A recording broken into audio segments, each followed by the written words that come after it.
Hi, my name is Jennifer Cavey. Hi. I've lived in Howard County for over 25 years. This is my first town hall meeting. Thank you. And first time speaking at one. I bought a very expensive house in Howard County because of the reputation of the schools. And quite frankly, I'm embarrassed. I'm embarrassed because I am watching the school system reputation fall into disarray. As Governor Hogan said, there's a palpable lack of trust. I have 2 children in the school system, and it's embarrassing to me. I'm bewildered, I'm confused, and I'll say it again, it's embarrassing. And I want to know what you're going to say to parents like me. And these complaints aren't just coming from a small group of crazy parents, and it's not just coming from the people within the political bubble. The concerns that I'm hearing on the sport field sidelines, in the aisles of Target. I'm hearing these at PTA meetings, at the bus stop, at school drop-off and pickup. The general Howard County moms are embarrassed, are furious, and are saddened. And when you ran for office, your platform was for transparency and for open seats at the table. And how will you, as county executive, Mr. Kettleman, what can you say to moms like myself who are embarrassed, bewildered, confused, and absolutely worried about the reputation of our school system and the investment that we made in these houses in this county that are based upon this reputation?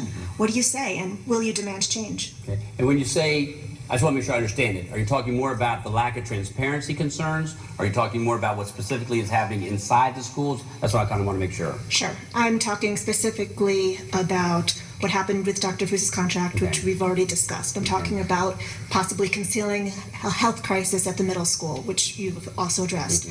I'm talking about putting legal barriers in the way of special needs parents looking for answers. And all of these issues, I mean, it's not just one, it's not just 2, they just keep piling up and piling up. And when you have the governor and you have delegates Warren Miller and Peter Francho and county council members all speaking out about this, I mean, this is out in the public. This isn't a small concern anymore. This is a large community, statewide public problem. And it's really blemishing Howard County's otherwise fine reputation. Yeah. Well, I can tell you, that's one of the reasons I did what I did today about the whole air quality, was to try to figure out a way, because I think it's important, instead of... Why today? Because we've been looking at the cost, because I can't just say we're doing it, you've got to look at the cost. And we had our Department of Public Works and other folks looking at trying to figure out whether or not... And the second thing is you have to remember, we can't force ourselves onto them. We just can't. And to say you're going to do something when you don't have the legal authority to do it doesn't make sense. And it's a lot of grandstanding, but you can't do anything about it. So we have to work with the school system. And so while I'm not pleased with some things I hear, I also know I have to work with them. And I have to try to figure out a way to do a solution as opposed to just saying I'm mad about something. And so the only way I can do a solution is with an agreement with them to allow the county to come in and test it. I can't just say we're going to come test it, because we can't. They literally can just say you can't come to our building, because we don't own the building, they do. So to me, and this is kind of the history I had in Annapolis, you don't just yell and scream, you try to work. And we've been working behind the scenes trying to get the information together so we can have a rational thing to propose to them to say, hey, this is what we think is the right way to go. And then if they say no, then we can sort of let everybody know we offered this and they said no. But I think that's the best way to do something, as opposed to just saying you're going to do something, you're yelling and screaming about something. I think I need to be a little more proactive in how it can be done and have a solution. So I think for the mold issue or the air quality, this is a great solution, because the concern was that the testing was being skewed by the people they hired. Well, the best thing we can do about that is get an independent person to do it. And I think the county, some people come to say, hey, we want you to do this. We'd say, hey, we'd like to, but we've got to make sure that we're allowed to. So I think what we're doing now will hopefully bring some of the trust back, especially if it turns out that there isn't any issues with some of the schools that people are concerned about. If there are issues, then certainly we can do what we need to do to remediate those. The other thing I will tell you is, one of the biggest things, and I tell this to everyone whenever I go and talk about fifth graders all the time, we have a huge election coming up. I mean, yes, to me, that's the biggest way the community can be involved, is at the election. I mean, you know, some people say, well, you control their purse strings.